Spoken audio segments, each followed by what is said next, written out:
하나님의 말씀은 누가복음 12장 35절로 시작합니다. 왕정이 폐지되고 이제 자유민주 공화정이 세워져 가는 과정 속에서 사람들이 생각하는 중요한 가치가 자유입니다. 왕의 그런 행포라든지 그런 독재라든지 그런 핍박으로부터 사람들이 자유롭게 생활하는 것. 그래서 가장 먼저 사람들이 추구했던 것이 뭐냐면요. 그 언론과 집회와 결사, 신체의 자유, 그 다음에 함부로 압수나 수색을 못하게 하는 그런 자유였습니다. 아울러서 이제 요구한 것이 뭐냐? 종교의 자유, 양심의 자유, 이제 학문의 자유, 이 표현의 자유였습니다. 근데 그러고 나서 이야기한 것이 우리가 만 투표를 하고 비선거권을 가지게 되고 이제 그 정당에 참여하고 이제 그런 거였거든요. 하나님께서 이토록 우리를 자유케 하시고 또 이제 마음대로 말할 수 있게 하신 것은 말씀드린 것처럼 그리스도인이 이 땅에서 마음껏 하나님을 섬길 수 있는 정치적 구조를 허락하신 겁니다. 그리고 나서 이제 일어난 일들이 뭐냐? 산업혁명을 통해서 이 경제를 발전시킨 겁니다. 그러니까 모든 토지가 왕의 거라고 생각하는 이 동양문화권이라든지 또는 그 모든 토지를 이제 왕이나 귀족이 이제 하사에서 아니 임대해서 했던 그런 중세 농노제도가 아니라 사유재산제도 속에서 열심히 노력하면 자기가 이득을 하는 자본주의 체제가 등장하게 되면서 기업끼리 서로 경쟁하고 혁신한 사회가 이제 된 거거든요. 이제 그래서 경제 분야가 이제 개혁이 되고 나서 그 다음에 이제 사회 분야, 그러니까 여성도 남성과 똑같고 노동자도 자본가와 똑같고 이제 그 청년도 이제 나이 든 장년과 같은 권한을 하는 사회혁명, 사회개혁운동 이제 그게 일어나게 되는 거죠. 이제 그러면서 이 마르크시즘이 들어오게 돼요. 이제 그 더 나아가서는 이제 무슨 개혁이 일어나냐면 교육 개혁이 일어나게 되죠. 이제 그렇게 됩니다. 제가 빠졌는데 종교 개혁이 먼저입니다. 예, 종교 개혁이 일어나고 그런 어떤 정치적 개혁이 일어나고 그 다음에 경제 개혁이 일어나고 이제 이런 사회 개혁, 교육 개혁이 쭉 일어나는 그 모든 과정은 우리 한 개인이 하나님을 마음껏 섬길 수 있도록 하시는 거예요.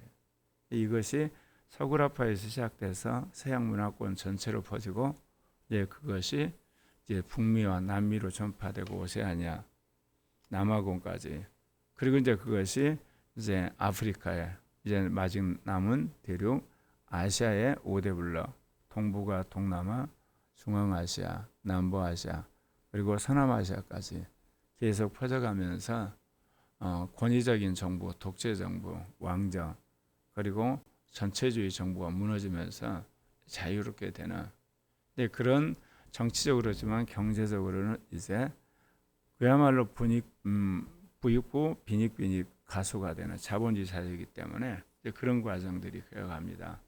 그리고 교육은 사람들이 다 의무교육을 받게 되고 중고등학교 나오고 대학도 갈 수 있는 그런 사회가 됐는데 이런 게 시대에 주님이 우리 요구한 것이 이 민족 복음화 이루도록 하고 아시아 복음화, 세계 복음화를 이루도록 하시는데 개인적으로 뭐 지역 교회가 아니고 아예 민족을 통째로 부르셨어요.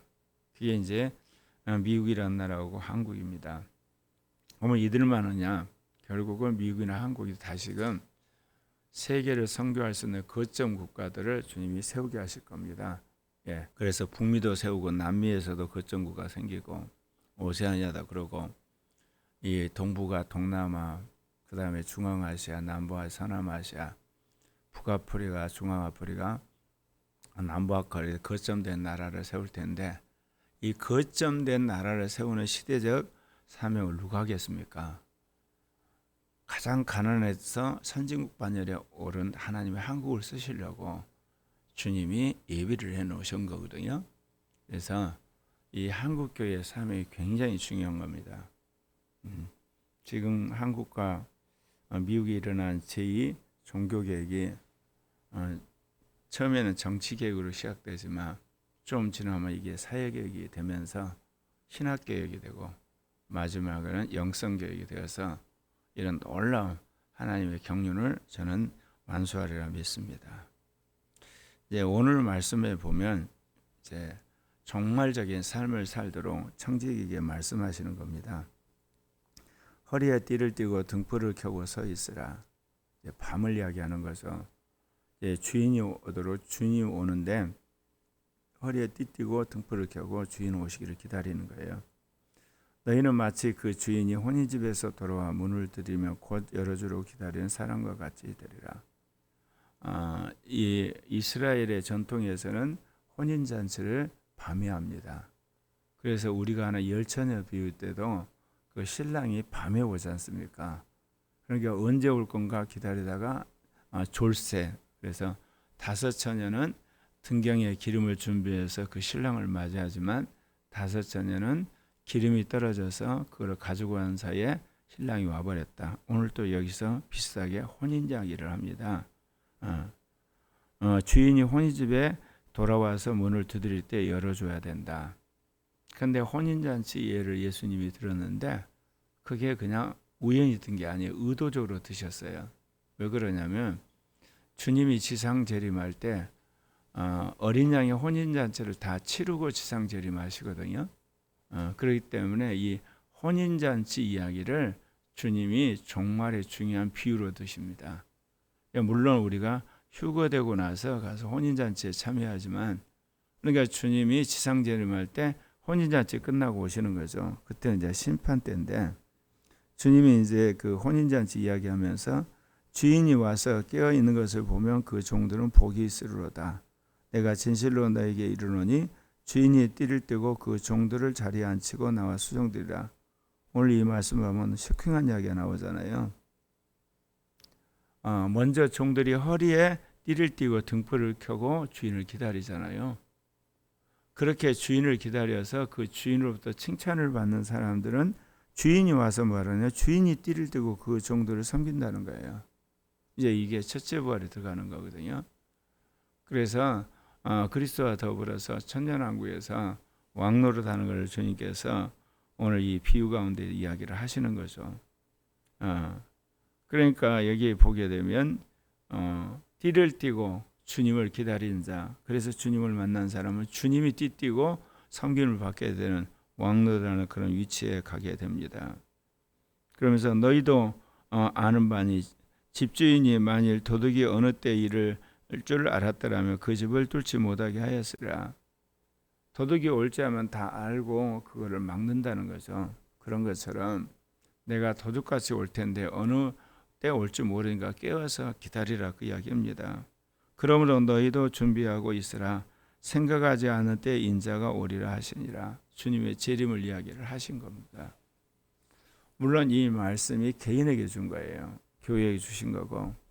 왜 그러냐면 이 말씀을 받고 주님 재림을 기다린 뒤 2000년이 훌쩍 넘어버렸어요. 그러니까 우리 안에는 주님이 오신다는 이야기, 이거 가짜 아니냐. 여러분 개인적으로는 종말론적으로 사셔야 돼요. 왜냐하면 사시다가 여러분 천수가 다해서 죽어서 주님의 심판 때 갈 텐데 이런 종말적인 태도로 살아야 되는 거거든요.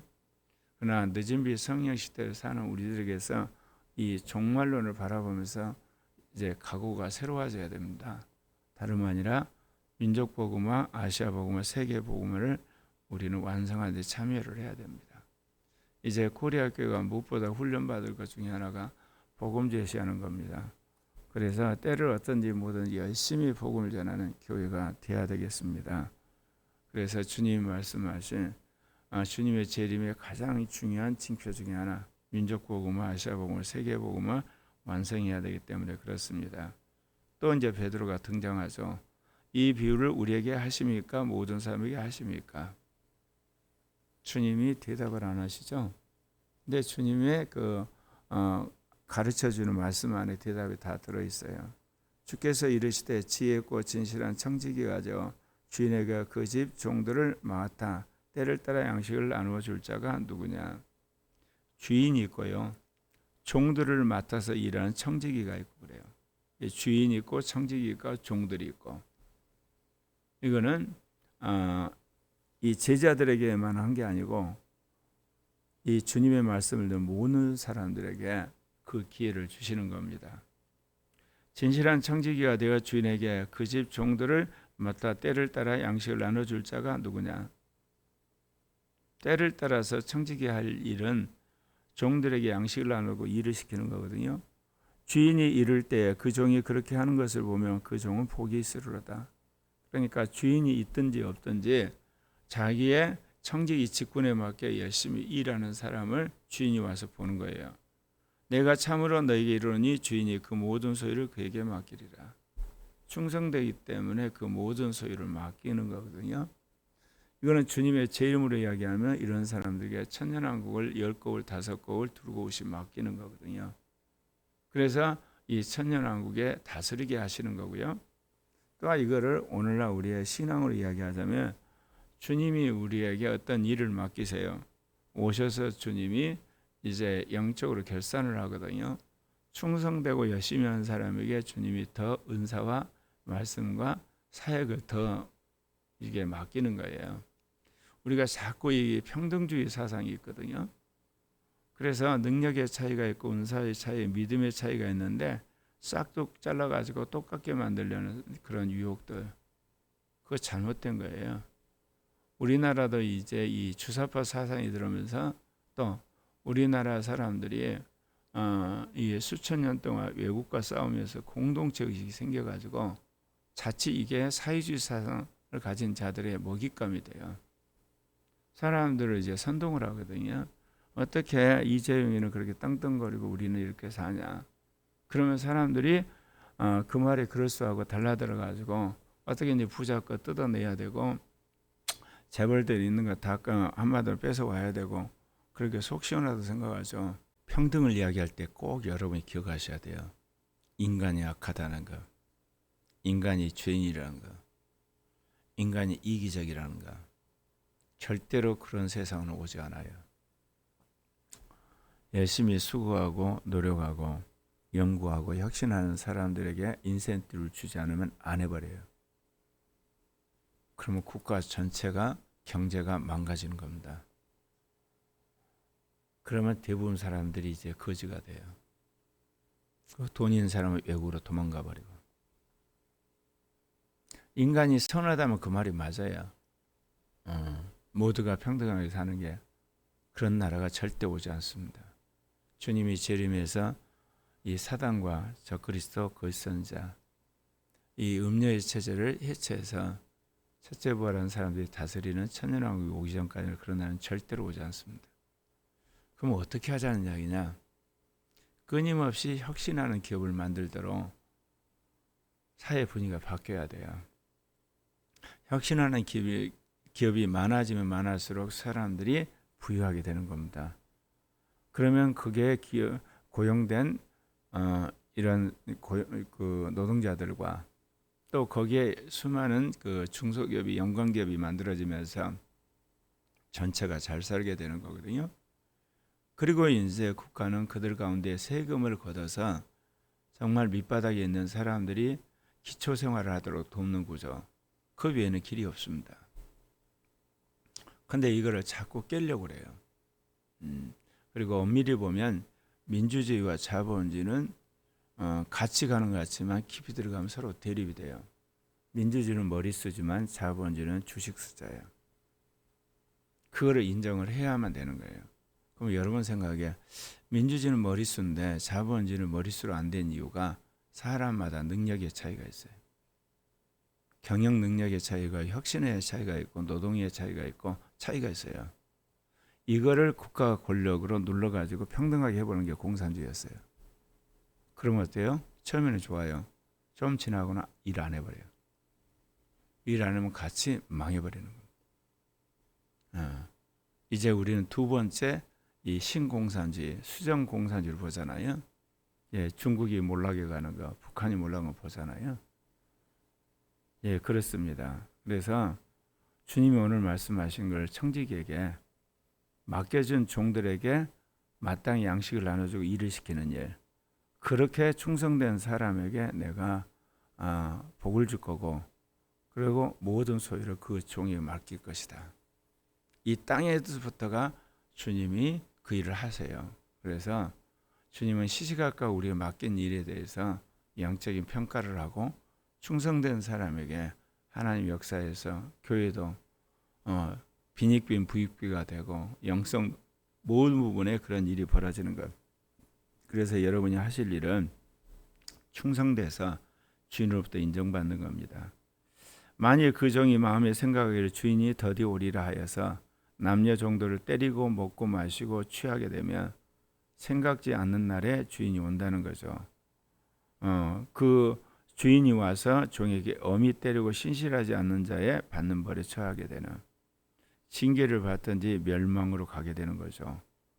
주인의 뜻을 알고도 준비하지 않냐고 그 뜻을 행하지 않은 종은 많이 맞을 것이요, 알지도 못하고 맞을 일을 행한 종은 적게 맞으리라. 명확합니다. 하나님과 우리의 관계는 영적인 관계, 믿음의 관계요, 계시적 관계요. 많이 받은 사람에게 많이 요구하세요. 많이 맡은 사람에게 많은 것을 요구하세요. 그래서 오늘 주님이 분명히 이야기하지 않습니까? 그 뜻대로 행하지 않은 종들을 많이 맞는다. 왜? 뜻을 알고 준비를 안 해서. 또 하나는 알지 못하고 일을 하지 않는 종은 적게 맞는다. 그래서 무릇 많이 받은 자에게 많이 요구하고 많이 맡은 자에게 많이 달라 할 거다. 여러분 스스로를 돌아보시길 바랍니다. 이제 이런 이야기를 하면 아주 육신적인 사람들은 그래요. 그러니까 나는 주님한테 많이 달라가지 않을 거야. 그리고 나는 주님한테 많이 맡게 하지 않고 그냥 적당히 할 거야. 이 정도도 많이 맞아요. 왜 그러냐면 그 정도로 파악할 수 있도록 지혜롭고 영감 있고 그런 종인데 게으른 거잖아요. 교활한 거잖아요. 주님이 여기서 말하는 그런 사람들은 주인의 뜻을 알고도 준비하지 않고 뜻대로 행하지 않는 종에 속해요. 다 한 거예요. 근데 자기가 편하고 싶은 거예요. 육신적으로 살고 있고 자기 멋대로 살고 싶은 거예요. 그러니까 주님이 이런 종을 데려다가 호되게 하나님이 심판을 하십니다. 물론 알지 못하는 사람들이 적게 맡겠지만, 그래서 분명한 것은 그리스도 심판 때요, 상급의 심판이 있어요.